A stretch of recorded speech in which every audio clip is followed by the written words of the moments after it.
the shadows, I see you on your knees, crawling like a child. You say forgive me, I've been up to no good. Honey, you must have misunderstood.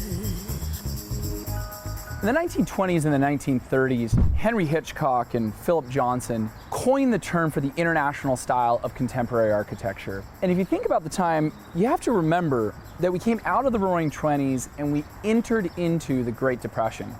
And during this period of time, mass-produced materials, especially in residential homes all over the world, became in fad. We needed to make cheap, mass-produced properties and do it in an elegant and cool style. The architecture here used very simple principles.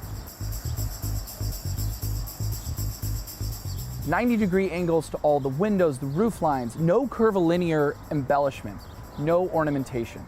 This home itself is the only to be completed of its style in Mission Hills. 4225 Arista is one of the most important properties on this hillside, and today I'm going to give you an inside look.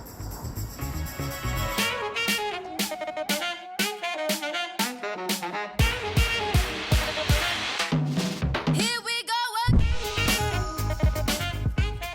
4225 Arista is a property only possible because of the ground beneath it. Because a home like this can't have 20-foot ceilings, no view restrictions, and absolute 100% western exposure with privacy if it wasn't built on a promontory like this. This home is built over a protected canyon with red-tailed hawks and a view out to the water everywhere.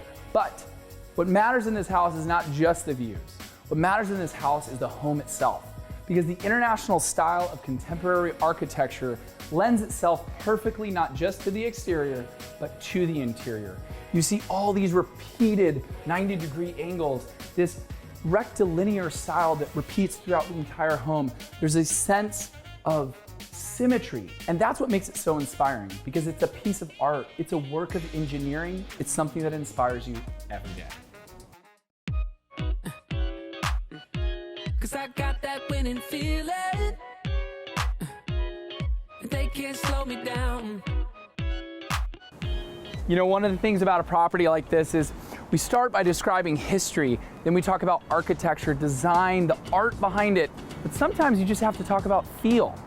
Because a house like this was built to be whimsical. It was built to be fun.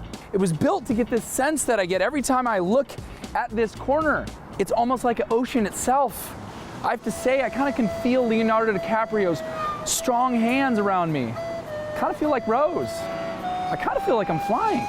But you know, that's the crazy thing about a house like this, is it inspires whimsy. This house was not built for what you need. This house was built for what you want. That's why you have a stainless steel hot tub overlooking the canyon. That's why right behind me, you have a waterfall protruding from the second floor balcony into a 20-foot pool. Because houses like this don't need to be built for what you want, because you build this house on dreams.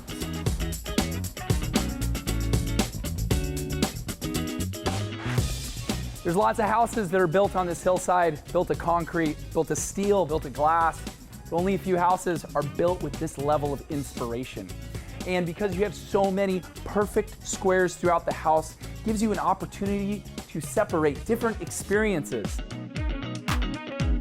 Nothing's gonna stop me now. Tell them, baby. Don't you forget it. There's so much we're fighting for. Oh yeah. Don't you regret it. It ain't over till it's over. If privacy is something you value, you find it right here in the master bedroom floor. It's got a living room, a his and hers bathroom. It's got a master bedroom that's so high above the city that you don't even need to wear clothing in this master. You don't need curtains in this master. And this master bedroom balcony, well, sincerely, this is one of my favorite parts of the home. And as you sit here and you overlook your city with incredible privacy and even tranquility, you start to understand what the term urban oasis means. I got that winning feeling. Nothing's gonna stop me now.